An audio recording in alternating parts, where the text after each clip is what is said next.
Hello friends, आता आपण बघूया 17 जुलैचा लग्नानंतर होईलच प्रेमचा एपिसोड रिव्ह्यू. कालच्या भागात आपण बघितलं पार्थ जेव्हा काव्याला डिवोर्स विचारतो तेव्हा काव्य बोलते पार्थ आहो मी. तेव्हा पार्थ बोलतो हो तुम्हीच. का घेताय एवढे एफर्ट्स, का करताय एवढं सारं? तुम्हाला जो गिल्ट आला आहे ते पुसण्यासाठी तुम्ही हे सगळं करताय बरोबर. हे म्हणजे असं झालं की एखाद्या लहान मुलाला भूक लागली की 2 दिवस त्याला जेवायला द्यायचं, तिसऱ्या दिवशी त्याने काय करायचं, कोणाकडे बघायचं. आपलं लग्न झालं त्यानंतर तुम्हाला डिवोर्स हवा होता. मी माझे प्रयत्न चालू होते, पण ज्या दिवशी तुम्ही डिवोर्स लॉयर अपॉइंट केलात मग मला कळलं की तुम्हाला डिवोर्स हवाच आहे. हरकत नाही. मी माझ्या मनाला समजवलं की बाबा तू कितीही वाट बघितली तरी काव्य तुझी होणार नाही आहे. काव्य तुला कधीच नवरा मानणार नाही. लग्नाच्या बंधनात असं बांधून ठेवणं म्हणजे एखाद्या फुलपाखराला काचेच्या बाटलीत टाकून ठेवणं. तेव्हा पार्थ बोलतो पण मला तुम्हाला मुक्त होताना बघायचे. काव्य स्वच्छंदी आणि मोकळ्या मनाने. माझ्या आठवणीतली काव्य म्हणजे खरं तर निडर, बंडखोर, भांडखोर. खरं तर ही काव्य आहे खरी. पण गेले 3 दिवस तुम्ही जे काही वागतायत ना ते खोटं आहे. तुम्ही हे सगळं करतायत कारण माझ्या चेहऱ्यावरचं दुःख पुसायचं आहे तुम्हाला. तुम्ही हे जे काही एफर्ट्स घेतायत ना ते आयुष्यभर नाही करणार तुम्ही, कारण तुम्ही पार्थ नाही आहात. तुम्ही म्हणतायत ना मी काव्य आहे, खरं आहे. माझी काव्य अशी कधीच वागत नाही. सॉरी, तुम्हाला खरं तर माझी म्हणण्याचा हक्क नाही आहे माझ्याकडे, पण मी त्या काव्याला माझी काव्य म्हणतो कारण ती कधीतरी माझी होईल या अपेक्षेने मी तिच्यासाठी वाटेल ते करायचो. तेव्हा काव्य रडत बोलते की पार्थ ऐका ना. तेव्हा पार्थ बोलतो खरं सांगू, हे 3 दिवस तुम्ही जे काही वागलात ना ते स्वप्न आहे माझं. म्हणजे मला वाटायचं की तुम्ही माझ्यासाठी श्रीखंड बनवावं, कधीतरी ऑफिसला यावं, मला पिक करायला, माझ्यासाठी डबा घेऊन यावं. हे करताना तुम्ही खूप गोड दिसायचा. तुम्हाला माहिती आहे आपण समोरच्यासाठी एफर्ट्स घेत असतो म्हणजे आपल्याला आवडतं म्हणून, पण समोरचासुद्धा जेव्हा एफर्ट्स घेतो, पॅम्पर करतो, हे जे फिलिंग्स असतं ना मनात, हे जगातलं बेस्ट फिलिंग्स असतं काव्या. तुम्ही स्वतःच्या हाताने खिचडी बनवून माझ्यासाठी मला आतून दाटून आलं होतं. ती खिचडी मी स्वतःच्या हातांनी रमेश दादांसाठी दिली. तेव्हासुद्धा माझा जीव तुटलाच होता. मी तुम्हाला अद्दल घडवण्यासाठी हे नाही केलं. खरं तर नशिबानेच मला अद्दल घडवली. तुम्ही 3 दिवस माझ्यासाठी जे केलं तो स्वप्नातला संसार होता माझ्या. बहुतेक तो स्वप्नातच राहणार. तेव्हा पार्थ बोलतो मला नाही सहन होते, आता नाही सहन होते. आधी तुम्ही मला आवडायचा पण आता. तेव्हा काव्य बोलते आता काय. तेव्हा पार्थ बोलतो आता आवडीनिवडीच्या पलीकडे गेलं आहे सगळं. स्वतःला हे करण्यापासून थांबवा. आणि तुम्ही जर का अजून नाही थांबलात, जर एकदा जरी प्रयत्न केला तर प्रेमात पडेल मी तुमच्या काव्या. तेव्हा काव्य पार्थकडे बघायला लागते आणि तुम्ही मला परत सोडून जाल, त्यापेक्षा थांबवा हे सगळं आणि विषय संपवा. मी एक चष्मा घातला तर त्यातूनच सगळं बघतो. तुमच्यासारखं रीडिंग स्पेक्स वापरून बघायची सवय नाही आहे मला.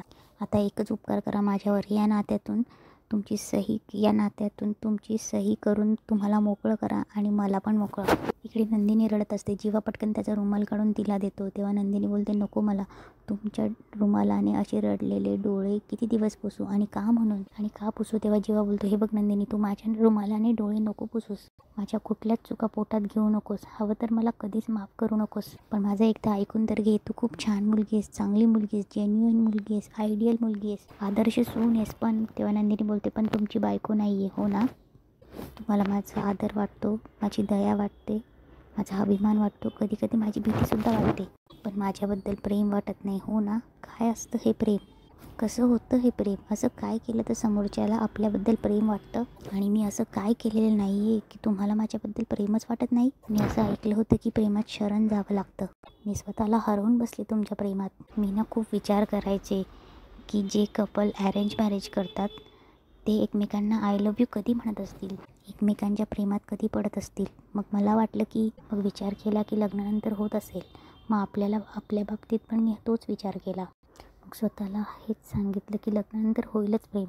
मग तुम्हाला बघितलं की वाटतं तुम्ही ती जागा आधीच कुणाला तरी देऊन टाकली आहे. इतकं प्रेम केलं आहे तुम्ही कोणावर तरी, की मला द्यायला प्रेमच उरलं नाही. बोलण्याच्या ओघात आपण कितीकच बोलून जातो. मग कधी कधी कळतं की आपलं नसलेलं सामान आपण नकळत उचलून घेतो. मग ते असं काही चिकटतं आपल्याला.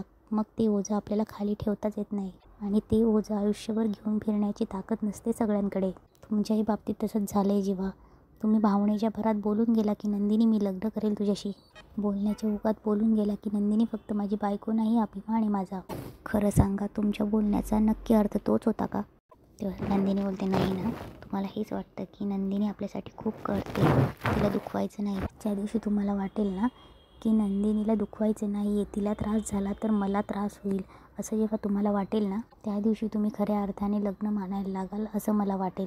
मी नेहमी सगळ्यांना सांगायचे की लग्न फक्त एका दिवसाचं सेलिब्रेशन असतं, पण संसार आयुष्यभराचा सोहळा असतो. पण माझा संसार माझ्यासाठी सोहळा आणि तुमच्यासाठी शिक्षा असेल तर?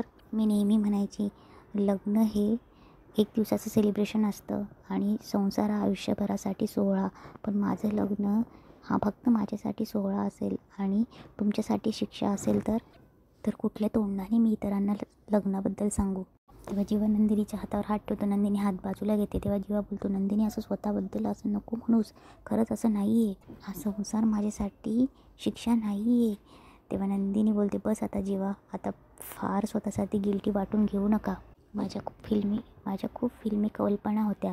माझा नवरा मला बाईकवरून सोडायला येईल, कारने पिकअप करायला येणारा असावा, माझ्यावर कविता करणारा असावा, मी ऑफिसला जाताना त्याच्या हाताने माझ्यासाठी नाश्ता करणारा असावा. हे सगळं तुम्ही करताय जीवा, आता आणखी नका करू, नाहीतर मी नाही सोडू शकणार तुम्हाला.